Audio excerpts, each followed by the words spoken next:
منبر نور پر رونق افروز علماء کرام، مبلغین اسلام، دور نزدیک سے اس بزم میں حاضر رہنے والے تمام سامعین اور حاضرین بزم، السلام علیکم ورحمۃ اللہ وبرکاتہ۔ نحمدہ ونصلی علی رسولہ الکریم، اما بعد، قال رسول اللہ صلی اللہ تعالیٰ علیہ وسلم: خیرکم من تعلم القرآن وعلمہ، صدق رسول اللہ صلی اللہ تعالیٰ علیہ وسلم۔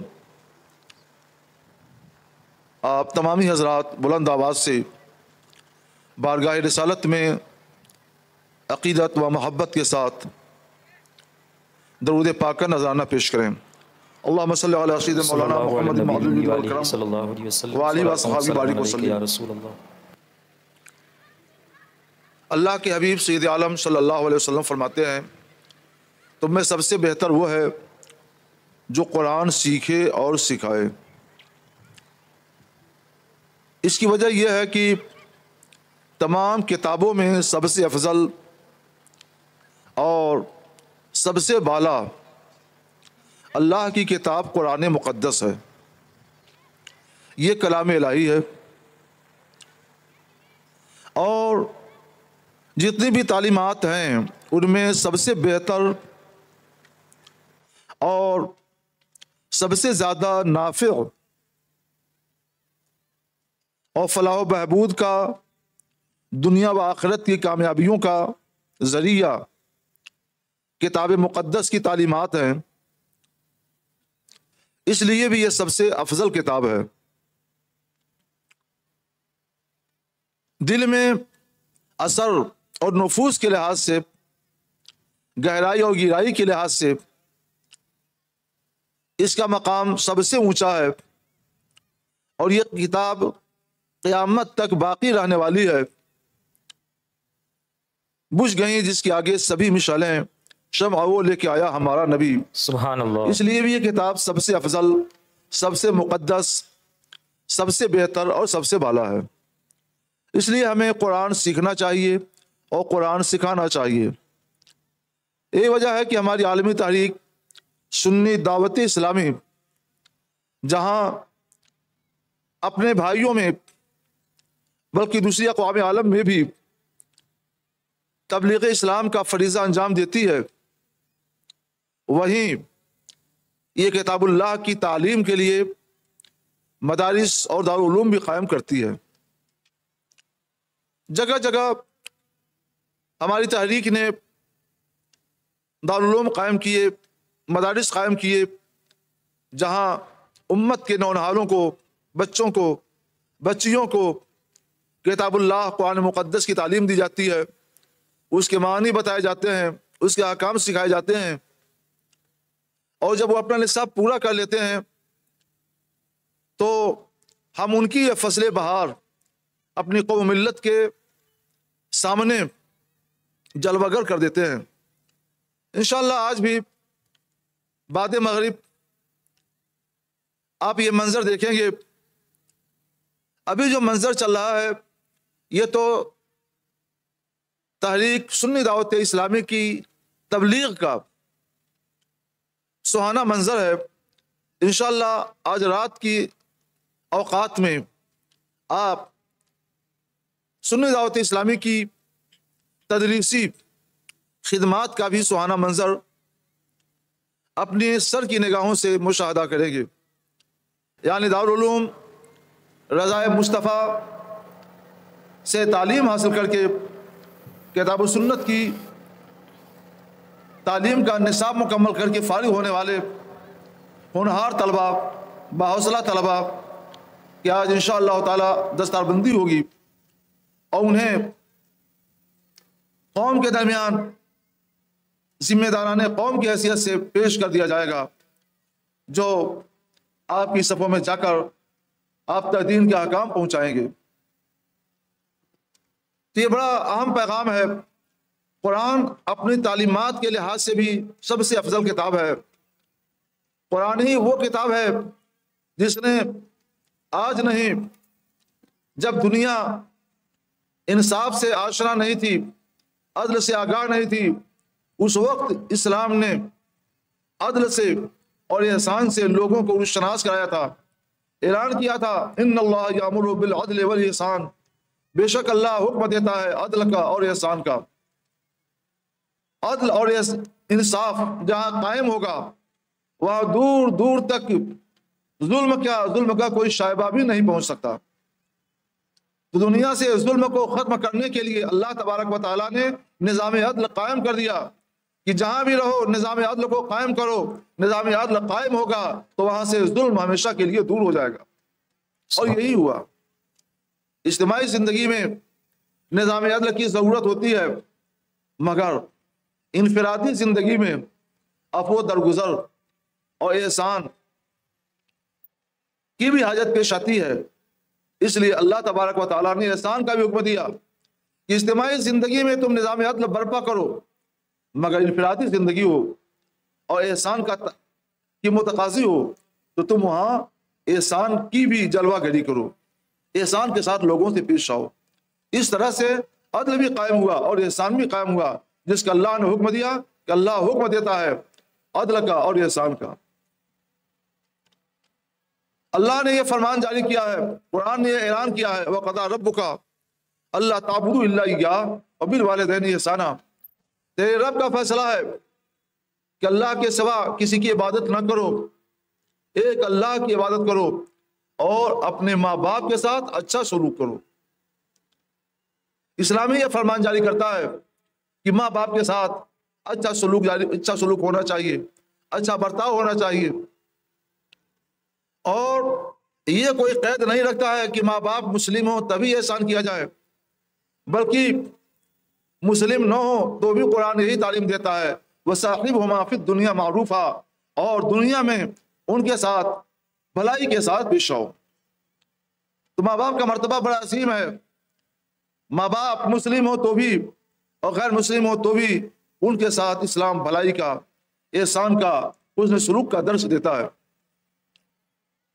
قرآن ہی نے یہ فرمان جاری کیا یا ایھا الذین آمنوا اوفوا بالعقود، اے ایمان والو اپنے عہد پورا کرو، جو تم نے عہد کیا یا آپس میں جو معاہدہ ہوا اس کی خلاف ورزی نہیں ہونی چاہیے۔ قرآن نے یہ پیغام جاری کر کے ساری دنیا کو امن و امان کے رشتے میں جکڑ دیا ہے۔ آج کے دور میں جو بھی مہذب اقوام ہیں اور جو بھی منظم ممالک ہیں، ان تمام کے درمیان امن و امان کا معاہدہ ہے، امن و امان کا رشتہ ہے، اور ہر ملک میں ہر طرح کی قوم رہتی ہے، مسلم بھی غیر مسلم بھی، اور بے شمار تعداد میں رہتی ہے۔ ان اقوام عالم میں امن و امان کیسے قائم ہو تو دنیا نے اس کے لیے دستور بنائے، دستور اساسی بنائے، سب کے اوپر احکام کو جاری کیا کہ ہمارے ملک میں جو لوگ بھی رہتے ہیں سب کو ان دستوروں کا پابند رہنا پڑے گا، لیکن ان دستوروں کا پابند رہنے کے لیے کوئی ضمانت تھی؟ تو اس کے لیے ضمانت پولیس ہوتی ہے اور وہاں کے ذمہ داران اور انتظامیہ ہوتے ہیں۔ قرآن اس سے نہیں روکتا، مگر قرآن نے ایک ایسا درس دے دیا ہے، ایک ایسا اعلان فرما دیا ہے، ایک ایسا حکم دے دیا ہے کہ جو پولیس کا بھی کام کرتا ہے، انتظامیہ کا بھی کام کرتا ہے، بلکہ ان سے بڑھ کر کے وہ لوگوں کے دلوں کے اندر عہد کی، معاہدے کی عظمت اور احترام پیدا کرتا ہے۔ اے ایمان والو عہد پورے کرو۔ ایک بندہ مسلم جب قرآن پاک کا یہ فرمان سنتا ہے، جو قرآن پاک پر ایمان رکھتا ہے، تو وہ جہاں بھی ہو، جس جگہ بھی ہو، وہاں کوئی فوج ہو نہ ہو، کوئی پولیس ہو نہ ہو، انتظامیہ کا کوئی فرمان ہو نہ ہو، لیکن اس کے دل میں یہ ہے کہ اس کا خدا اس کو دیکھ رہا ہے، وہ عالم الغیب والشہادہ ہے، اس کو سب کچھ معلوم ہے، اس لیے اللہ کا جو فرمان اس پر عمل ہونا چاہیے۔ اس طرح سے قرآن نے، اسلام نے ساری دنیا کو ایفائے عہد کی کے رشتے میں ایک دوسرے کے ساتھ مربوط کر کے سب کو امن و امان کے رشتے سے جکڑ دیا ہے۔ کہیں کوئی بدامنی نہیں ہو سکتی ہے اگر قرآن پاک کے اس نظام کو نافذ کر دیا جائے، نافذ بھی ہے، اور اس کی وجہ ہے کہ آج بھی جو امن و امان کی خوشبوئیں ہم محسوس کرتے ہیں وہ ایفائے عہد کا نتیجہ ہوا کرتی ہیں۔ اس طرح سے قرآن نے جگہ جگہ امن و امان قائم رکھنے کے لیے قیمتی ارشادات، انمول ارشادات اقوام عالم کو دیے ہیں۔ اگر اقوام عالم ان ارشادات پر، ان فرمودات پر عمل کریں، ان کو دل سے سنیں، غور سے سنیں، تو انشاءاللہ وہ قرآن مقدس کی تقدیس کا، تقدس کا، اس کے احترام کا، اس کی عظمت کا، اس کے ادب کا، اس کی تکریم کا قائل ہو جائیں۔ ہے قول محمد، قول خدا، فرمان نہ بدلا جائے گا، بدلے گا زمانہ لاکھ مگر قرآن نہ بدلا جائے گا۔ یہی وہ قرآن ہے جس کی شرح کے لیے حدیث نبوی پڑھائی جاتی ہے، حدیث نبوی کی شرح کے لیے فقہ پڑھائی جاتی ہے، اور اس سب کو سمجھنے کے لیے نحو و صرف بلاغت وغیرہ کی کتابیں پڑھائی جاتی ہیں۔ ہمارے مدارس دینیہ میں یہ جو کچھ کتابیں پڑھائی جاتی ہیں یہ سب قرآن فہمی کا ذریعہ ہیں۔ کوئی براہ راست ذریعہ بنتا ہے، کوئی بالواسطہ ذریعہ بنتا ہے، لیکن سب کا تعلق قرآن فہمی سے ہے، قرآن کی تفہیم سے ہے۔ اسی لیے مدارس قائم کیے جاتے ہیں، اور یہی وہ تعلیم ہے جو دنیا کو امن سے، امان سے، آشتی سے ہمکنار کرتی ہے اور آشنا کرتی ہے۔ اس لیے ہمارے مدارس قائم ہوتے ہیں، اور ہمارے مدارس کے ذریعے قرآن اور حدیث کی تعلیم دی جاتی ہے۔ قرآن کہتا ہے قل هل يستوي الذين يعلمون والذين لا يعلمون، اے محبوب فرما دیجئے کہ کیا علم والے اور بے علم برابر ہیں؟ قرآن کا کے سوال کا یہ لہجہ اور یہ تہوار بتا رہا ہے کہ بے علم کبھی علم والوں کے برابر نہیں ہو سکتے۔ علم آفتاب ہے، چودہویں کا چاند ہے، بے پناہ اجالا ہے، سبحان اللہ، اور جہالت تاریکی ہے، اللہ اکبر، گپ اندھیرا ہے۔ دونوں ایک دوسرے کے مساوی اور برابر کیسے ہو سکتے ہیں؟ قرآن نے علم حاصل کرنے، علم کو پھیلانے اور علم کی نشر و اشاعت کا پیغام دیا ہے۔ یہی وہ تعلیم ہے۔ حضور سید عالم صلی اللہ علیہ وسلم جب دنیا میں تشریف لائے تو ہر طرف جہالت کا اندھیرا تھا۔ اس وقت کی قوم جاہلی قوم کہلاتی تھی، وہ زمانہ جاہلیت کہلاتا تھا، کیونکہ علم کی عام طور پر روشنی نہیں پائی جاتی تھی، لوگوں کو اپنی زندگی گزارنے کا شعور نہیں تھا، سلیقہ نہیں تھا۔ لیکن حضور سید عالم صلی اللہ تعالی علیہ وسلم نے علم کی دولت سے آشنا کر کے سب کو زندگی گزارنے کا بھی سلیقہ سکھایا، اور ساتھ ہی انہیں قوم کا معیار اور مربی بھی بنا دیا۔ تو زندگی گزارنے کا بھی سلیقہ نہیں تھا، وہ قوم دنیا کی قائد بن گئی، اور دنیا کی جہاں میں اس کا اول نمبر آیا۔ یہ سب احکام ہیں جن کا تعلق قرآن پاک کی تعلیمات سے ہے۔ یہ تعلیمات، یہ احکام، یہ فرمودات واضح طور پر دلالت کرتے ہیں، رہنمائی کرتے ہیں، بتاتے ہیں کہ جو کتاب یہ تعلیمات دیتی ہے، یہ ہدایات دیتی ہے، وہ کتاب یقیناً سب سے بہتر کتاب ہے، اور اس کے سیکھنے والے لوگ سب سے بہتر ہیں۔ ضرورت ہے کہ آپ قرآن سیکھیں، قرآن کے تقاضوں کو سمجھیں، اور اس کے مطابق اپنی زندگی گزارنے کی کوشش کریں۔ اللہ آپ کو، ہم کو، سب کو قرآن فہمی کی، قرآن کے درس و تدریس کی اور تعلیمات قرآن کو عام کرنے کی، عام سے عام تر کرنے کی توفیق عطا فرمائے، سعادت بخشے۔ اب ہم آپ کے سوالات سنیں گے، اور انشاءاللہ تعالی اسی قرآن مقدس کی ہدایات کے مطابق کتاب و سنت کی روشنی میں ہم ان کے جوابات فقہ حنفی کے مطابق عرض کرنے کی کوشش کریں گے۔ اللہ توفیق دینے والا ہے، اور وہی سب کو توفیق ثواب اور توفیق ہدایت دیتا ہے۔ جزاک اللہ۔ حضرت ایک سوال یہ آیا ہے کہ ٹیکنالوجی کا دور ہے، کچھ مساجد اب ایسی بھی پائی جا رہی ہیں جس میں مؤذن ہونے کے باوجود اذان مؤذن نہیں کہتا بلکہ ریکارڈڈ اذان لگا دی جاتی ہے، تو اس اذان کا کیا حکم ہوگا اور اس پر جواب دینے کا کیا حکم ہوگا؟ کیا مطلب پھر بتائیے؟ ریکارڈڈ اذان جو ہوتی ہے، جو کسی اچھے مؤذن کی آواز میں ریکارڈنگ ہوتی ہے یوٹیوب وغیرہ سے لے کر، اس کو ایمپلیفائر پہ لگا دیا جاتا ہے، ساؤنڈ سسٹم پر لگا دیا جاتا ہے اذان کے وقت میں، مؤذن کوئی شخص اذان نہیں دیتا، تو ایسی اذان کرنی چاہیے یا نہیں کرنی چاہیے؟ اور جب ایسی اذان ہوتی ہے تو اس کا جواب دینے کا کیا حکم ہے؟ اذان کی سنت، اذان دینا یہ سنت ہے اور شعار اسلام ہے۔ یہ سنت اور یہ شعار اسی وقت ادا ہوگا جب کوئی شخص، کوئی انسان کلمہ پڑھنے والا انسان جی اذان کے کلمات کی آواز بلند کرے، اللہ اکبر اللہ اکبر، اشہد ان لا الہ الا اللہ، اشہد ان لا الہ الا اللہ کی آواز بلند کرے. تو جب کوئی انسان کلمہ پڑھنے والا رسول اللہ کی ہدایت کے مطابق یہ آواز بلند کرے تو وہ ہے حقیقی معنوں میں اذان.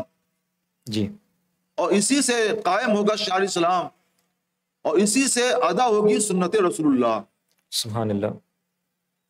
اگر کوئی اذان کے کلمات ریکارڈ کر لے اور اس کو لگا دے تو ایک آواز تو ہے جو کان سے چھو جاتی ہے، مگر اس سے اذان کی سنت یہ ادا نہیں ہوتی.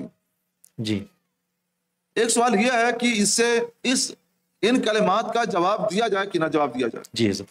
یہ بھی سوال اہم ہے. جب کوئی منادی ندا دے، پکارے،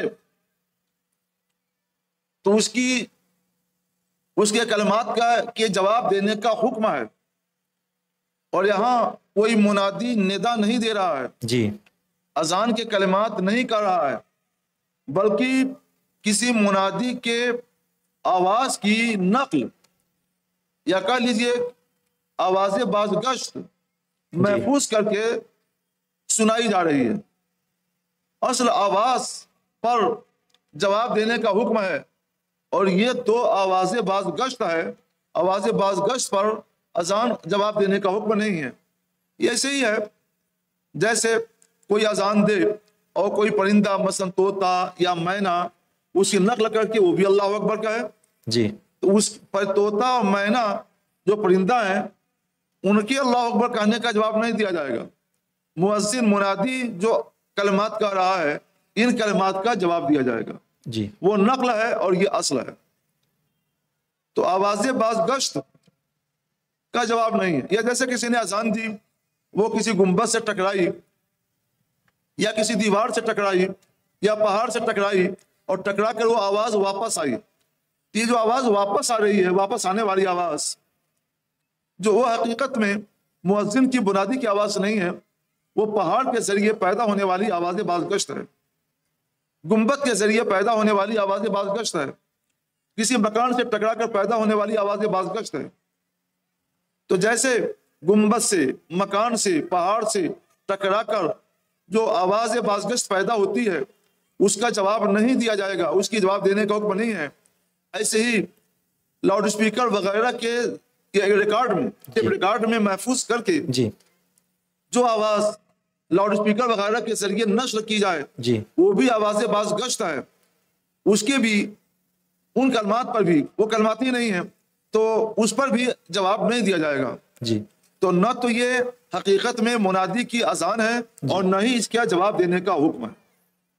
منادی کی آواز اذان وہی ہے جو کوئی فرد، کوئی شخص اذان دے اور ساتھ ہی ساتھ اسی اذان کا اور اسی اذان کے کلمات کا جواب دینا واجب بھی ہے. جزاک اللہ حضرت. حضرت انشورنس کمپنی کے ساتھ کام کرنا یہ کیسا ہے؟ انشورنس کمپنیز جو ہوتی ہیں، جو انشورنس دیتی ہیں، گاڑی کے انشورنس، لائف انشورنس، تو اس کا امپلائی ہو کر کام کرنا یا اس کا ایجنٹ؟ کئی طرح کی بات ہو گئی. جی ایک تو لائف انشورنس ہوا، جی اور ایک مطلق انشورنس جی جو جنرل انشورنس کہتے ہیں. جی کوئی گاڑی لی جاتی ہے تو اس کا لائف انشورنس نہیں ہوتا، جی اس کا انشورنس ہوتا ہے، صرف اس کو جنرل انشورنس کہتے ہیں. جی تو کمپنی حکومت کے قانون کے مطابق گاڑی لینے پر جو جنرل انشورنس کرتی ہے اور کچھ پیسے لیتی ہے وہ انشورنس کرانا اور کرنا جائز ہے. جی اور لائف انشورنس کے لیے یہ حکم ہے کہ اپنی آمدنی، اپنی تنخواہ اور اپنی کمائی کے پیش نظر یہ امید قوی رکھتا ہے کہ 3 سال تک جتنی بھی قسطیں ہوتی ہیں لائف انشورنس کی جی وہ تمام قسطیں وقت سے ادا کرتا رہے گا، اور انشاءاللہ 3 سال کی تمام قسطیں ادا کر لے گا تو اس کے لیے اجازت ہے. اچھا. اور جس کو یہ گمان غالب نہیں ہے اس کے لیے اجازت نہیں.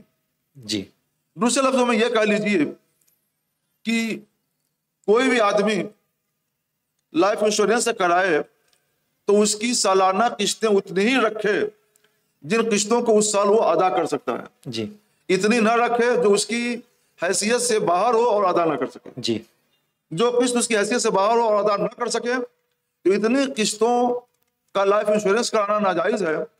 اور جتنی قسط سالانہ وہ ادا کر سکتا ہے، امید ہے ظن غالب ادا کر لے گا، تو اتنی قسطوں کا لائف انشورنس کرانا جائز ہے، درست ہے. جی حضرت ایک سوال یہ آیا ہے کہ خلا ہونے کے بعد لڑکا اور لڑکی فوراً دوسرا نکاح کر سکتے ہیں یا اس کی کچھ مدت ہے دوسرا نکاح کرنے کی؟ پہلے خلا سمجھ لیجئے، خلا کیا چیز ہے؟ خلا ایک قسم کی طلاق ہے. شوہر چاہتا ہے کہ بیوی کو اپنے ساتھ رکھے، اور بیوی چاہتی ہے کسی بھی وجہ سے کہ اس کے ساتھ نہ رہے،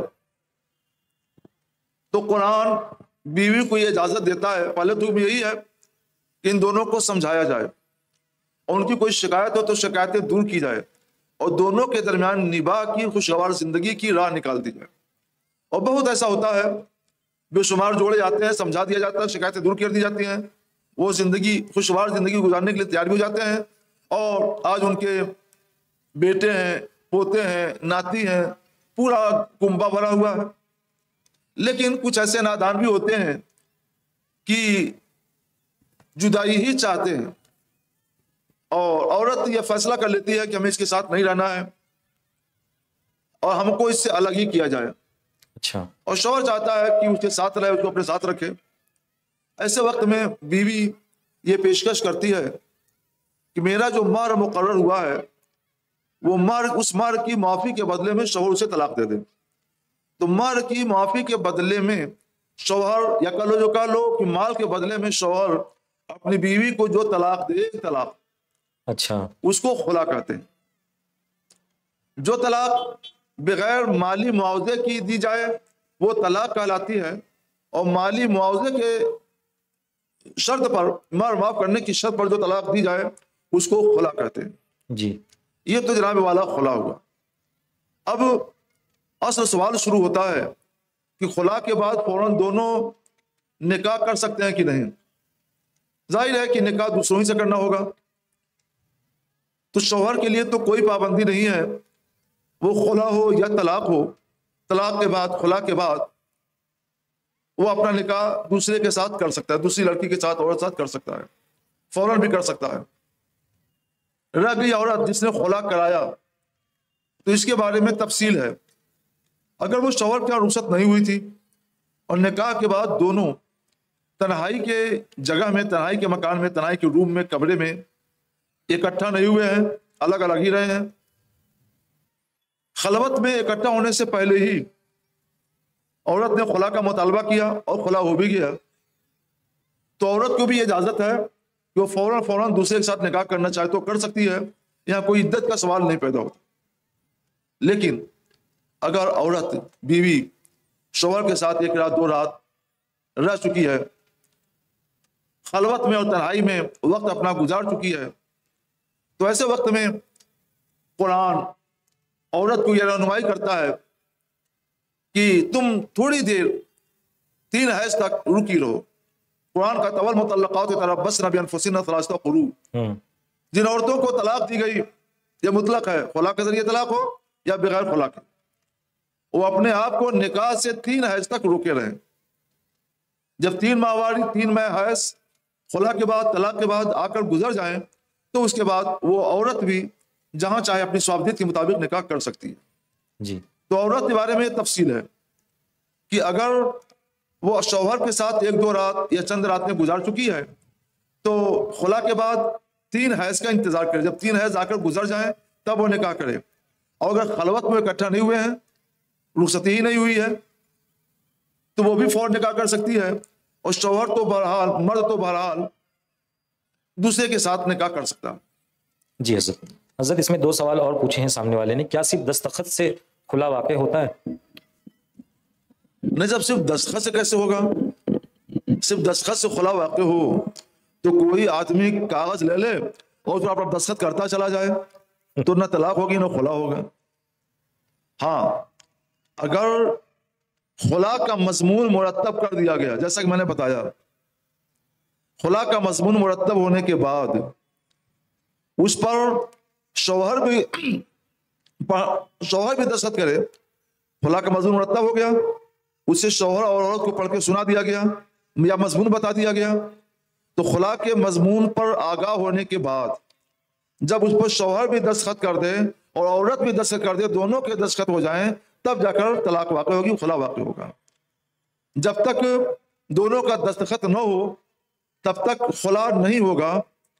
صرف دستخط سے کچھ نہیں ہوتا ہے، خلا کا مضمون مرتب ہو، دونوں کو آگاہ کر دیا جائے، آگاہ ہونے کے بعد مرد اور عورت دونوں اس پر دستخط کر دیں، تو اس دستخط کے بعد خلا ہو جائے گا، طلاق پڑ جائے گی، اور اس کے بعد ہی پھر نکاح کا سوال پیدا ہوتا ہے۔ جی حضرت تیسرا سوال جو ہے اس کا جواب اپنے پہلے سوال میں دے ہی دیا تھا، لیکن پھر میں اس سوال کو اس لیے دہرا دوں تاکہ ہمارے جو شرکاء ہیں ان کو یاد رہ جائے پھر سے۔ کیا خلا کے وقت مرد مہر کا مطالبہ کر سکتا ہے؟ خلا کے وقت مرد مہر کا مطالبہ کر سکتا ہے؟ ٹھیک ہے، ضرورت تو ہے۔ اگر شوہر نے عورت کو مہر دے دیا تھا، مثلا 10,000 مہر مقرر ہوا تھا، اور اس نے مہر عورت کو بھجوا دیا، عورت نے اس پر قبضہ کر لیا، عورت نے مہر پا بھی لیا، قبضہ بھی کر لیا، اب کسی وجہ سے اس کو اس مرد کے ساتھ رشتہ پسند نہیں آ رہا، اس لیے وہ کہتی ہے کہ مہر کے بدلے میں تم مجھے طلاق دے دو، تو ظاہر سی بات ہے کہ شوہر یہ کہے گا کہ تم پہلے مجھے مہر دے دو، اس کے بعد ہم تمہیں طلاق دیں گے۔ اس صورت میں یہ ہوگا کہ وہ مہر کسی ثالث، کسی تیسرے کے ہاتھ میں، مثلا جج کیا ہو رہا ہے تو جج کے پاس اس کو جمع کیا جائے، کسی مولانا صاحب کیا ہو رہا ہے تو ان کے پاس وہ مہر جمع کر دیا جائے، اور پھر شوہر طلاق دے، اور اس کے بعد یہ مہر اس کو واپس کر دیا جائے، تو طلاق واقع ہوگی۔ تو اگر شوہر مہر ادا کر چکا ہے تو چونکہ خلا مہر کے بدلے ہی میں دیا جاتا ہے، اس لیے وہ مہر کی واپسی کا مطالبہ کرے گا۔ جی، اور اگر مہر نہیں دیا ہے تو مہر کی واپسی کا مطالبہ نہیں کرے گا، مہر کی معافی کا مطالبہ کرے گا۔ اچھا جی حضرت، ایک صاحب ہیں جو بینک میں مینیجر کی پوسٹ پہ کام کرتے ہیں، ان کا سوال یہ ہے کیونکہ میں مینیجر ہوں تو جو انٹرسٹ کے جو معاملات ہوتے ہیں، کاروبار جو ہوتے ہیں یا کسی کو لون دینے کا جو معاملہ ہوتا ہے تو اس میں ہماری سگنیچر وغیرہ ہوتی ہے، تو کیا ہم ایسی صورت میں گنہگار ہو جائیں گے؟ بینک میں مینیجر کی پوسٹ پہ کام کرتے ہیں وہ، تو جو بینک کے جو ٹرانزیکشنز ہوتے ہیں، کوئی کسٹمر آتا ہے لون وغیرہ لینے کے لیے تو اس کو لون دیتے ہیں، تو ان کے پیپرز پہ مینیجر کی بھی سگنیچر ہوتی ہے، تو ایسی صورت میں کیا وہ بھی گنہگار ہوں گے؟ نہیں، مینیجر پر دستخط کرنے کی وجہ سے گناہ نہیں ہوگا، وہ بینک کی ملازمت کر سکتا ہے، وہ اس سے کام رکھے کہ اس کا کام جو بھی کاغذ ہو اس پر دستخط کرنا ہے، اور اس حیثیت سے اس پر دستخط کرے، باقی اور کسی چیز سے وہ تعلق نہ رکھے، اور نہ ہی ہر بات پر رضا کا کوئی سوال ہو، صرف وہ اس سے غرض رکھے کہ وہ ایک ملازم ہے اور جس کا کام ہے کاغذات پر دستخط کرنا، اس لیے وہ کاغذات پر دستخط کرتا ہے، تو اس حد تک اس کی وہ اجازت ہے، وہ ملازمت جاری رکھ سکتا ہے، اس میں کوئی بات نہیں، کوئی گناہ نہیں۔ جی حضرت کبھی کچھ لوگ بیمار وغیرہ جب زیادہ ہوتے ہیں، کافی علاج کرانے کے بعد آرام نہیں ہوتا، تو وہ اپنے گھر والوں کو بھی لے کر یا خود اکیلے مندروں کی طرف چلے جاتے ہیں، وہاں جا کے چڑھاوا چڑھاتے ہیں تاکہ ان کو شفا ملے اور اس بیماری سے نجات حاصل کریں، تو ایسی صورت میں کیا حکم ہوگا ان پر؟ شفا دینا اللہ رب العزت جل جلالہ کا کام ہے، نہ مندر شفا دے سکتا ہے نہ مسجد شفا دے سکتی ہے، اس لیے اللہ کی طرف رجوع کرے اور اللہ ہی سے شفا چاہے تو اللہ کے ولیوں کو، نیک بندوں کو، صالحین کو اللہ کی بارگاہ میں وسیلہ بنائے کہ اپنے ان محبوبوں کے صدقے میں پروردگار تو مجھے میری بیماری سے شفا یاب کر دے۔ جی حضرت ایک خاتون نے سوال کیا ہے کہ ان کی والدہ کی عمر جو ہے وہ 45 سال کی ہے اور ابا کا انتقال ہو گیا ہے، ابھی 2 مہینے ہوئے ہیں اور وہ مسلسل روتی رہتی ہیں اور صبر نہیں کر پاتی، تو کیا میں انہیں اس گھر سے لے جا کر اپنے گھر میں رکھ سکتی ہوں؟ باقی کے ایام، عدت کے جو ایام ہیں باقی کے، وہ ایام وہ میرے گھر پہ گزار سکتی ہیں والدہ؟ اپنی والدہ کو سمجھاؤ کہ وہ صبر کرے، جو لوگ صبر کرتے ہیں تو اللہ تبارک و تعالی انہیں بہت بڑا اجر عطا فرماتا ہے۔ قرآن فرماتا ہے وَبَشِّرِ الصَّابِرِينَ الَّذِينَ إِذَا أَصَابَتْهُمْ مُصِیبَةٌ قَالُوا انا للہ و انا الیہ راجعون۔ بشارت دو، خوشخبری دو ان لوگوں کو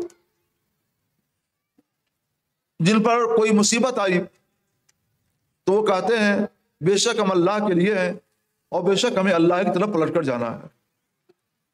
قرآن صبر کا حکم دیتا ہے اور صبر کرنے والوں کو بشارت دیتا ہے، جنت کی بشارت، راحت کی بشارت۔ تو اپنی ماں کو سمجھاؤ کہ وہ صبر کرے تاکہ اس صبر کی وجہ سے وہ جنت کے حقدار بنے۔ بے صبری کا مظاہرہ کرنے کی وجہ سے، روتی رہنے کی وجہ سے ان کا یہ اجر بھی چلا جائے گا اور رونے سے ان کا غم بھی ہلکا نہیں ہوگا۔ اس لیے وہ اللہ کی ذات پر بھروسہ رکھیں، لا حول ولا قوت الا باللہ کی کثرت کریں، درود شریف زیادہ پڑھیں، اللہ کا ذکر کریں، نہ کچھ ہو تو اللہ اللہ اللہ اللہ یہی پڑھتی رہیں، انشاءاللہ ان کے دل کو اطمینان ہوگا۔ رہ گئی یہ بات کہ تم اسے اپنی ماں کو اپنے گھر لے جاؤ، تو وہاں لے جانے سے تو ان کو تسلی کوئی خاص نہیں ہوگی اور نہ ہی رونا وہاں جانے سے موقوف ہو سکتا ہے۔ رونا کیسے موقوف ہوگا، دل کو اطمینان کیسے ہوگا؟ اللہ بذکر اللہ تطمئن القلوب، اللہ کے ذکر سے دلوں کو اطمینان حاصل ہوتا ہے۔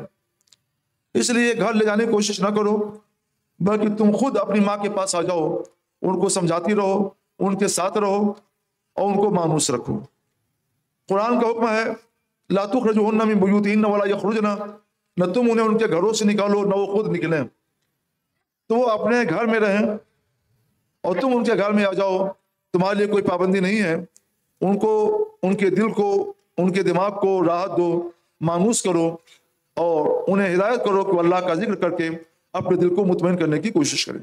جی حضرت ہم نے علماء سے جو ایک حدیث پاک کا مفہوم سنا ہے کہ جس گھر میں کتے اور تصویر ہوتی ہیں اس گھر میں رحمت کے فرشتے نہیں آتے، تو حضرت یہ تصویر ایگزیکٹلی کون سی تصویر ہے؟ کیونکہ آج کل نوٹ پر بھی تصویر، بیگ پر بھی تصویر ہوتی ہیں، ایسی مختلف تصاویر ہمارے گھروں میں آ جاتی ہیں، تو کس تصویر کے لیے حضرت یہ حکم ہے، خاص کس تصویر کے لیے؟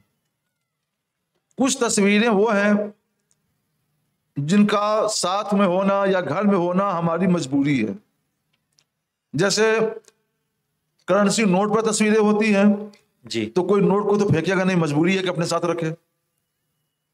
آدھار کارڈ ہے، اس کے لیے تصویر جمع کرنی پڑتی ہے اور آدھار کارڈ پر بھی تصویر ہوتی ہے، لائسنس پر تصویریں ہوتی ہیں۔ غرض کی بہت سی چیزیں ایسی ہیں جن پر قانوناً تصویر ہوتی ہے اور وہ ضروری بھی ہے۔ پاسپورٹ ہے، اس پر بھی تصویر ہوتی ہے، تصویر رکھنا ضروری ہے۔ تو دو تصویریں رکھنا ضروری ہیں، ان تصویروں کی وجہ سے فرشتوں کے کا گھر میں آنا، رحمت کے فرشتوں کا گھر میں آنا بند نہیں ہوگا، وہ آتے رہیں گے۔ سبحان اللہ۔ جو تصویریں محض فیشن کے طور پر بلا ضرورت عزت کی جگہوں پر لٹکا دی جاتی ہیں، رکھی جاتی ہیں، تو ان تصویروں کے لیے یہ حکم ہے کہ فرشتے انہیں دیکھیں گے تو وہ ان گھروں میں نہیں آئیں گے کہ بلا وجہ، بلا ضرورت شرعی، بلا حاجت شرعی، محض ایک فیشن اور نمائش کے طور پر ان تصویروں کو رکھا گیا ہے، اور وہ بھی عزت کی جگہ میں، اکرام کی جگہ میں رکھا گیا، مثلا آویزاں کیا گیا، تو ان تصویروں کی وجہ سے رحمت کے فرشتے گھروں میں نہیں آتے۔ جو تصویریں مجبوری ہیں تو وہ تو شریعت گوارا کرتی ہے، اجازت دیتی ہے، تو جس کو شریعت گوارا کرتی ہے، اجازت دیتی ہے، تو اسے فرشتے بھی گوارا کر لیتے ہیں اور آتے رہتے ہیں۔ اور جو تصویریں مجبوری سے باہر ہیں، شریعت ان کی اجازت نہیں دیتی، ناگوار رکھتی ہے، تو فرشتے بھی ناگوار رکھتے ہیں اور ایسے گھروں میں نہیں جاتے جن گھروں میں ناجائز تصویریں رہتی ہیں۔ جی حضرت کیا عورت کی قبر پر جا سکتی ہے؟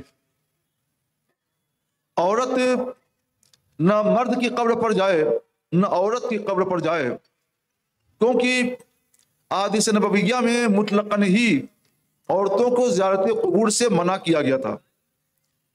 بعد میں یہ حکم منسوخ تو ضرور ہوا، مگر پھر دوسرے مفاسد پیدا ہو گئے، تو وہ مفاسد، وہ خرابیاں پائی جائیں گی عموماً، خواہ عورت مرد کی قبر پر جائے یا عورت کی قبر پر۔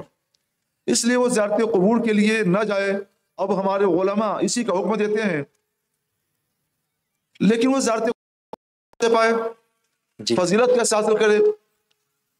تو اس کی راہ ہے، اس کا راستہ یہ ہے کہ وہ چاہے تو روزانہ یا چاہے روز باوضو ہو کر قرآن پاک کی تلاوت کر کے وہیں سے اس کا ثواب اپنی محرومہ کو، اپنے محروم کو بھیج دے تو سارا ثواب اس کو پہنچے گا۔ سبحان اللہ۔ کھانا پکا کر کے غریبوں کو کھلا دے، محتاجوں کو کھلا دے تو اس کا ثواب بھی اسے پہنچے گا۔ اور مردوں کو وہاں حاضر ہو کر زیارت قبور کرنے سے جو ثواب ملتا ہے اور جو فضیلت ملتی ہے، اس عورت کو گھر میں رہ کر فاتحہ پڑھنے اور کھانا کھلانے سے وہی فضیلت ملے گی، وہی ثواب ملے گا، کیونکہ یہ شریعت کی پیروی میں اور اللہ کے خوف سے ایسا کر رہی ہے۔ تو یہ ثواب میں اور فضیلت میں مردوں سے کمتر نہیں ہے، اس کو فضیلت وہی ملے گی، ثواب وہی ملے گا انشاءاللہ جو مردوں کو ملتا ہے۔ بس یہ اللہ کے خوف سے اور شریعت کی پیروی کے لیے گھر میں رہے اور گھر میں رہ کر یہ سارے کام کرے۔ سبحان اللہ، سبحان اللہ۔ ایک صاحب نے سوال کیا ہے کہ اگر نماز کا وقت ابھی باقی ہے لیکن جماعت چھوٹنے کا اندیشہ ہے، والدین نے کچھ کام کہا ہے، اگر اس کام کے لیے میں جاتا ہوں، اس حکم کی فرما برداری کرتا ہوں میں، تو جماعت چھوٹ سکتی ہے، تو ایسی صورت میں کیا حکم ہوگا؟ والدین کی فرما برداری کے لیے جاؤں یا جماعت کے لیے جاؤں؟ آج کل عام طور پر جو اس طرح کی باتیں ہوتی ہیں وہ یا تو اس وجہ سے ہوتی ہیں کہ ماں باپ کو حکم شرع نہیں معلوم، جی، یا اس وجہ سے ہوتی ہیں کہ انہیں یہ معلوم ہی نہیں ہو سکا کہ جماعت کا وقت ہے اور لڑکا مسجد جا رہا ہے۔ اچھا، اگر ماں باپ کو معلوم ہو کہ جماعت کا وقت ہے، لڑکا مسجد جا رہا ہے، تو وہ اسے نہیں بلائیں گے۔ لڑکے کو چاہیے یہ ذرا ان سے ملاقات کر لے کہ ابا اماں نماز کا وقت ہے، اللہ کی طرف سے بلاوا ہے، اب ہمیں اجازت دیں، ہم نماز پڑھ کر فوراً حاضر ہوتے ہیں اور آپ کی خدمت گزاری کریں گے، تو انشاءاللہ اجازت بھی دیں گے۔ اس طرح سے اللہ کی اطاعت بھی ہوگی اور بعدہ اپنے والدین کریمین کی بھی اطاعت ہو جائے گی۔ جی۔ اس طور پر آپ کو زندگی گزارنی چاہیے۔ اگر کسی کے اوپر جادو کا اثر ہے تو اسے کیا کرنا چاہیے؟ اس کا حل جاننا چاہتے ہیں۔ جادو کا اثر ہے تو اس کا حل بتائیے، ایسا انہوں نے کہا۔ اچھا، کیسے پتا چلا جادو ہے؟ جی دیکھیے بہت ایسا ہوتا ہے کہ آدمی کو ایک تکلیف ہوتی ہے، کوئی بیماری ہوتی ہے، اور اس بیماری کی وہ توجہ نہیں کر پاتا، سمجھ نہیں پاتا، تو سمجھتا ہے کہ یہ تکلیف بیماری کی وجہ سے نہیں، ایسی کوئی بیماری تھوڑا ہوتی ہے، جی، یہ تو جادو کی وجہ سے ہے، پانی میں مبتلا ہوتا ہے اور پھر صاحب جادو کا علاج کرتا ہے۔ وہ بیماری ہے جادو کے علاج سے بیماری تو نہیں ٹھیک ہوگی، پھر وہ اپنے کو پریشان کرتا رہتا ہے، کبھی یہاں کبھی وہاں، کبھی ان کے پاس کبھی ان کے پاس، روپے وہاں بھی خرچ ہوتے ہیں۔ تو اسے چاہیے کہ دماغ کے ڈاکٹر سے ملے، جی، اپنی کیفیت بتائے اور وہاں سے اپنا علاج کرائے، انشاءاللہ اس کا یہ جادو جلدی ٹھیک ہو جائے گا۔ انشاءاللہ۔ اور کچھ دعا بھی ہم بتا دیتے ہیں کہ 5 وقت کی نماز پابندی کے ساتھ ادا کرے اور خاص طور پر سورہ بقرہ کی تلاوت کرے۔ جی، حدیث پاک میں ہے کہ باطل یعنی ساحر، جادوگر سورہ بقرہ پر قابو نہیں پاتا، اور جہاں سورہ بقرہ شریف کی تلاوت ہوتی ہے تو جادو وہاں سے دور بھاگ جاتا ہے۔ سبحان اللہ۔ جن شیاطین بھوت پری ہوتے ہیں یہ بھی بھاگ جاتے ہیں۔ تو آپ سورہ بقرہ شریف کی تلاوت کیجیے، جن بھوت پریت پری آسیب جو بھی ہوں گے سب بھاگ جائیں گے، انشاءاللہ۔ اور انشاءاللہ اگر آپ کے اوپر جادو ہوگا تو جادو بھی ٹھیک ہو جائے گا۔ ایک دفعہ کھانے والی بتا دیتے ہیں، حاجی لوگ حج کو جاتے ہیں تو اجوا کھجور لاتے ہیں، جی، اجوا کھجور یہ جادو سے شفا ہے۔ سبحان اللہ، سبحان اللہ، تو 1 کھجور یا 3 کھجور جادو سے شفا کے لیے کھا لیا کیجیے، انشاءاللہ ٹھیک ہو جائیں گے۔ سبحان اللہ۔ کھجور کھانے کے بعد پانی پینے کی ضرورت پیش آتی ہے، تو آپ زمزم کا انتظام کر لیجئے اور اس کے بعد آپ زمزم شریف پی لیجئے۔ سبحان اللہ۔ تو یہ 2-3 کام ہے آپ کو کرنا ہے۔ پہلا کام کیا ہے؟ ڈاکٹر کو دکھانا ہے، ڈاکٹر کو دکھلانا ہے، سائیکاٹرسٹ کو۔ ہاں۔ دوسرا کام کیا ہے؟ نماز پڑھنی ہے اور سورہ بقرہ شریف کی تلاوت کرنی ہے۔ انشاءاللہ۔ یہ نہیں کہ روزانہ پوری سورہ بقرہ پڑھیے، تھوڑا تھوڑا پڑھتے رہیے، اللہ آپ کو یہ فیض دیتا رہے گا۔ سبحان اللہ۔ تیسرا کام کیا ہے کہ جتنا بھی مل جائے تو اجوا کھجور کھا لیا کیجیے۔ چوتھا کام کیا ہے؟ آپ زمزم شریف پی لیا کیجیے۔ سبحان اللہ۔ حدیث پاک میں حضور سید عالم صلی اللہ علیہ وسلم نے فرمایا ماء زمزم لما شرب لہ، آب زمزم جس مقصد کے لیے پیا جائے ان سب مقصد کے لیے ہے۔ سبحان اللہ۔ آپ پی کر تو دیکھیں۔ جی میں نے تجربہ کیا اس کا، میں جادو پر تجربہ نہیں کیا ہے، دوسرے کام پر تجربہ کیا۔ سبحان اللہ، ماشاء اللہ۔ میں حج کے لیے 1996 میں گیا تو مجھے خیال آیا کہ اعلیٰ حضرت عظیم البرکت امام احمد رضا رضی اللہ تعالیٰ نے لکھا ہے کہ 4 نبی اب بھی زندہ ہیں جنہیں موت ہی نہیں آئی، 2 آسمان میں ہیں اور 2 زمین میں ہیں۔ سبحان اللہ۔ زمین والے دو نبی کون ہیں؟ حضرت سیدنا خضر علیہ السلام اور حضرت سیدنا الیاس علیہ السلام۔ سبحان اللہ۔ تو ان کے بارے میں اللہ تعالیٰ لکھتے ہیں کہ یہ لوگ ہر سال عرفات میں آتے ہیں، وقوف کرتے ہیں اور پھر کعبہ شریف کے پاس آ کر کے طواف کرتے ہیں اور چاہے زمزم پہ جا کر جی بھر کر کے آب زمزم شریف پی لیتے ہیں، اور یہی چاہے آب زمزم شریف پی لینا دن سال بھر کے لیے ان کے لیے کھانا بھی ہو جاتا ہے اور پانی بھی ہو جاتا ہے۔ سبحان اللہ، سبحان اللہ۔ تو میں نے سوچا کہ ہم تو نبیوں کے غلام ہیں، سبحان اللہ۔ تو ذرا کھانا تو کھائیں گے ہی، لیکن ناشتہ ہم اسی کا کریں۔ تو فجر کے بعد طواف کرتے تھے اور چاہے زمزم پہ جا کر یہی ناشتہ کرتے تھے، سبحان اللہ، یعنی آپ زمزم شریف جی بھر کے پی لیتے تھے، سبحان اللہ، باہر نکل کر 1 ریال کی 1 چائے پی لیتے تھے۔ سبحان اللہ۔ طبیعت اتنی آسودہ ہو جاتی تھی اور اتنا شکم سیر میں ہو جاتا تھا کہ 11 بجے سے پہلے کبھی بھوک نہیں لگی اور 11 اور 12 کے درمیان کھانا مل جاتا تھا۔ سبحان اللہ، سبحان اللہ۔ تو مجھے بڑا اطمینان ہوا۔ میں یہ شکایت ہوئی جب آب زمزم زیادہ پی لیتا تھا تو آب زمزم بہت ٹھنڈا ہوتا ہے، وہاں وہ کچھ ملا دیتے ہیں جس میں ٹھنڈی کی وجہ سے ٹھنڈک آتی ہے، تو اس کی وجہ سے بار بار پیشاب آتا تھا۔ تو میں نے سوچا یا اللہ، ناشتہ تو بہت اچھا ملا، اب اس کے لیے کوئی کیا کرے؟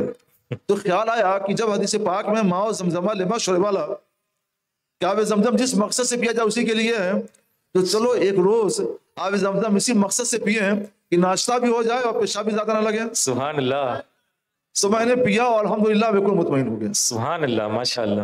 اب اس کے بعد کی بھی بات ہے، لیکن میں یہ آپ کو بتانا چاہتا ہوں کہ اس حدیث کا میں نے تجربہ کیا ہے سبحان اور اللہ، تجربہ کر کے میں اس کو بتا رہا ہوں، آپ بھی تجربہ کریں اور جادو والے بھی تجربہ کریں، انشاءاللہ ٹھیک ہو جائیں گے۔ انشاءاللہ، ماشاء اللہ۔ حضرت جو یہ عقیدہ رکھے کہ امام مہدی آ چکے ہیں، آ گئے ہیں، کیا حکم ہے؟ حضرت سیدنا امام مہدی رضی اللہ تعالیٰ عنہ ابھی نہیں تشریف لائے، ان کے آنے سے پہلے قیامت کی بہت سی نشانیاں ظاہر ہونی ہیں، کچھ تو ظاہر ہو چکی ہیں لیکن ابھی بہت کچھ باقی ہیں۔ اس میں جو سب سے بڑی نشانی ظاہر ہونی ہے وہ یہ ہے کہ حضرت سیدنا عیسیٰ علیہ نبینا وعلیہ الصلوۃ والسلام آسمان سے تشریف لائیں گے۔ یہ تیسرے نبی ہیں جو آسمان میں، جو 2 نبی آسمان میں ہیں، ان میں سے ایک نبی حضرت سیدنا عیسیٰ علیہ نبینا وعلیہ الصلوۃ والسلام کی، وہ تشریف لائیں گے دمشق کی جامع مسجد میں۔ وہاں پہ سب لوگ جمع ہوں گے، لوگ چاہیں گے کہ حضرت عیسیٰ علیہ الصلوۃ والسلام امامت کے لیے آگے بڑھیں، تو اس وقت وہ اسی امت محمدیہ علی صاحب الصلاۃ والتحیہ کے ایک فرد عظیم کو، ایک صالح کو آگے بڑھائیں گے اور وہ آگے بڑھ کر کے امامت کریں گے۔ اس وقت لوگ سمجھیں گے کہ یہی ہیں حضرت سیدنا امام مہدی رضی اللہ تعالیٰ، سبحان اللہ۔ تو ان کا اصل ظہور اس وقت ہوگا۔ جی، تو ان کے ظہور کا وقت وہ ہے، ابھی کیسے کسی کو پتا چلے گا کہ وہ آ چکے ہیں اور موجود ہیں؟ ان کے ظہور کا وقت وہ ہے، ابھی قیامت کی بہت سی نشانیاں باقی ہیں، ابھی سیدنا عیسیٰ علیہ نبینا علیہ الصلوۃ والسلام کا آنا باقی ہے، اس لیے اس کے خلاف عقیدہ رکھنا گمراہی ہے، گمراہ گری ہے۔ ایسی باتوں پر توجہ نہ دی جائے اور اپنے آپ کو بچیں۔ قیامت قریب ہے تو قرب قیامت میں لوگ بہت سی باتیں کریں گے، تو کوئی کہتا ہے تو آپ کہنے دیجئے، لیکن آپ کو تو اس پر عمل کرنا چاہیے جو آپ کے علماء اہل سنت نے لکھا ہے۔ آپ کی آسان کتاب بتا دیتا ہوں، بہار شریعت پہلا حصہ، سبحان سب لوگ اس کتاب کو اپنے پاس رکھ لیں اور اس کو پڑھیں، اس میں قیامت اور علامات قیامت کا بیان ہے، اس کو پڑھیں گے تو انشاءاللہ تعالی قیامت کی نشانیوں کے بارے میں آپ خود بخود واضح فیصلہ کر سکیں گے۔ بہار شریعت پہلا حصہ، قیامت کا بیان، یہ آپ لوگ پڑھیے، اپنے پاس رکھیے اور پوری کتاب بار بار پڑھ لیجیے، انشاءاللہ آپ بھٹکیں گے نہیں، گمراہ نہیں ہوں گے۔ دنیا کیا کہتی ہے اس کے پیچھے نہ پڑیں، آپ کو کیا کرنا ہے وہ کریں، اور وہ ہے بارش شریعت کا مطالعہ. تو حضرت ایسا شخص گمراہ ہوگا. اب وہ جو بھی ہو، نہیں یہ سوال جو اہل سنت و جماعت کے مذہب کے خلاف جو چیز ہے جی وہ گمراہی ہے، گمراہ گری ہے، وہ میں نے بتایا. جی. تو حضرت اس کے بعد ان کا سوال یہ تھا کیا ایسے شخص کو کافر کہہ سکتے ہیں؟ ہم اس بارے میں نہیں کچھ بتا سکتے، جی جی حضرت. ہم اس پر تحقیق نہیں ہے. جی حضرت ایک سوال یہ آیا ہے کہ کیا پری کا کوئی وجود ہے؟ پری جن کو کہتے ہیں، اچھا.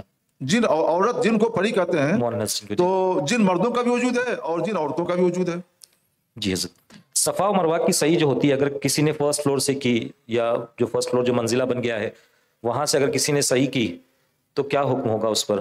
کتنے پھیرے کرنے پڑیں گے تو صحیح ہوگی؟ کیا پھر بتائیے تو؟ جو جدید مساح جو بنا ہے، جو فلور پہلا فلور جو بنا ہے، فلور جو چڑھا دیا گیا ہے، اس پر سے اگر کوئی صحیح کرتا ہے تو 7 پھیرے ہوں گے یا کچھ زیادہ؟ نہیں، جو فلور بنے ہوئے ہیں وہ پرانے ہی مساح پر بنا ہے.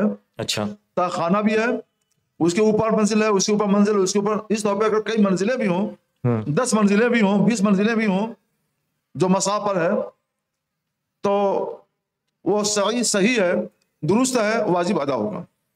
جی. حضرت ایک خاتون کا سوال ہے کہ اگر شوہر ناراض ہو تو کیا نماز قبول ہوگی؟ اور دوسرا سوال انہوں نے اس میں یہ کیا ہے کہ بہت منانے کی کوشش کرتی ہوں، وہ راضی نہیں ہوتا، تو ایسی صورت میں کیا حکم ہوگا میرے لیے؟ وجہ نہیں بتائی کہ کیوں ناراض ہے، جس سے پتا چلے کہ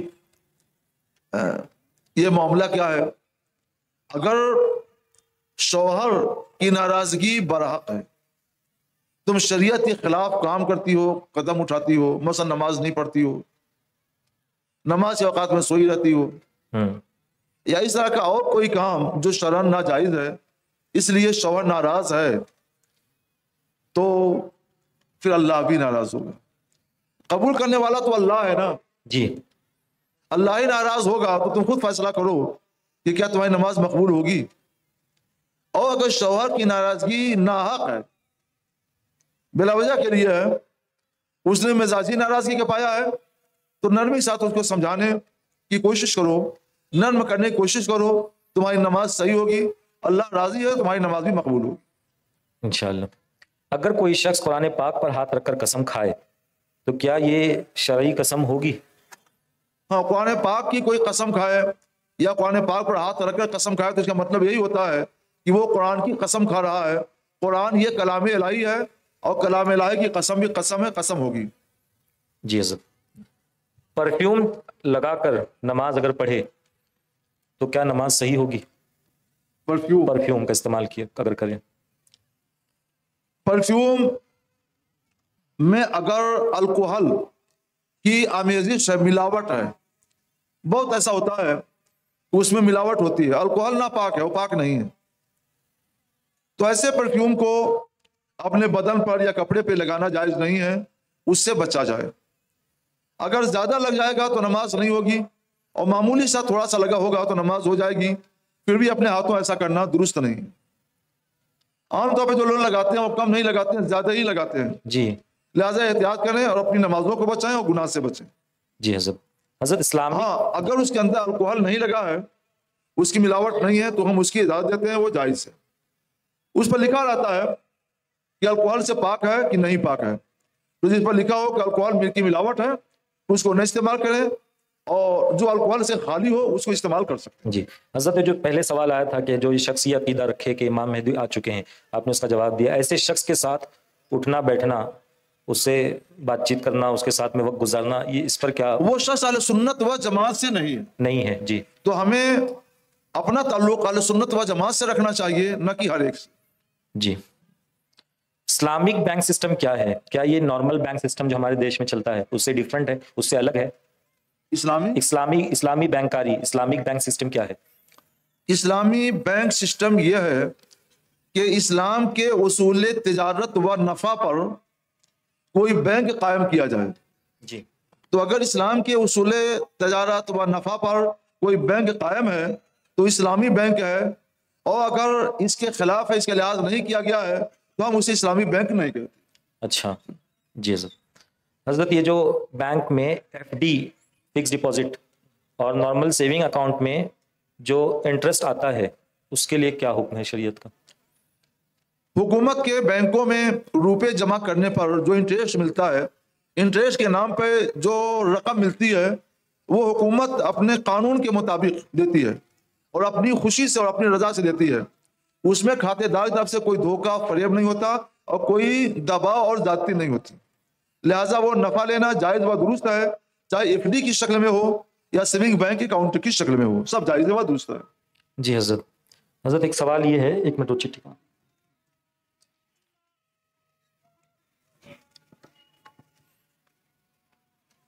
ہاں، اگر بیوی شوہر کو اپنے مائکے آنے پر مجبور کرے، اس صورت میں شوہر اپنے والدین کی خدمت کرے یا بیوی کی بات کو مانے؟ کیا ہے؟ اگر بیوی ضد کرے شوہر کو اپنے گھر لے جانے، مائکے لے جانے کے لیے، اپنے ماں باپ کے گھر لے جانے کے لیے، تو شوہر پر کیا حکم ہوگا؟ وہ اپنے والدین کی خدمت کرے یا بیوی کے ساتھ اس کے مائکے یعنی شوہر اپنے سسرال چلا جائے؟ یہ جانے کا مطلب عارضی نہیں ہے بلکہ مستقل ہے. یعنی عورت یہ چاہتی ہے کہ مستقل طور پر اس کا شوہر اپنے سسرال میں جا کر رہے، وہیں اس کی بیوی بھی رہے، وہ بھی رہے. تو شوہر بیٹا اپنے ماں باپ کی مرضی کا لحاظ رکھے. جی، اگر ماں باپ اجازت دیتے ہیں شوق سے، خوشنودی کے ساتھ، تو وہ جہاں چاہے وہاں رہ سکتا ہے. اور اگر ماں باپ اس کے لیے راضی نہیں ہے، اجازت نہیں دیتے ہیں، تو اپنے ماں باپ کی رضا کا خیال رکھے اور یہ خود ان کی خدمت میں رہے، ان کی نافرمانی نہ کرے. حضرت سوالات تو ختم ہو گئے اور وقت بھی بالکل ختم ہونے کے قریب ہے. آپ دعائیہ کلمات اگر. اللہ تبارک و تعالیٰ اس بزم کو قبول فرمائے، آمین. اور جو کچھ بھی دین کی باتیں ہم نے سنی اور سنائی ان پر ہم سب کو چلنے اور عمل کرنے کی سعادت بخشے. آمین. بات تھوڑی ہو، سمجھ میں آ جائے، ذہن میں محفوظ رہے اور اس کو ہم یہاں سے لے کر جائیں، یہ بہتر ہے اس سے کہ زیادہ سنیں اور بہت کچھ بھول جائیں. ان کو یاد رکھیے، جی، اس کے مطابق زندگی گزاریے. جی، انشاءاللہ یہ تھوڑا علم بھی آپ کی دنیا اور آخرت کی کامیابی کے لیے، فلاح و بہبود کے لیے بہتر ذریعہ بنے گا. انشاءاللہ. اللہ ہم سب کو توفیق خیر عطا فرمائے. آمین. وما علینا الا البلاغ وآخر دعوانا الحمد للہ رب العالمین. السلام علیکم ورحمۃ اللہ وبرکاتہ. وعلیکم السلام.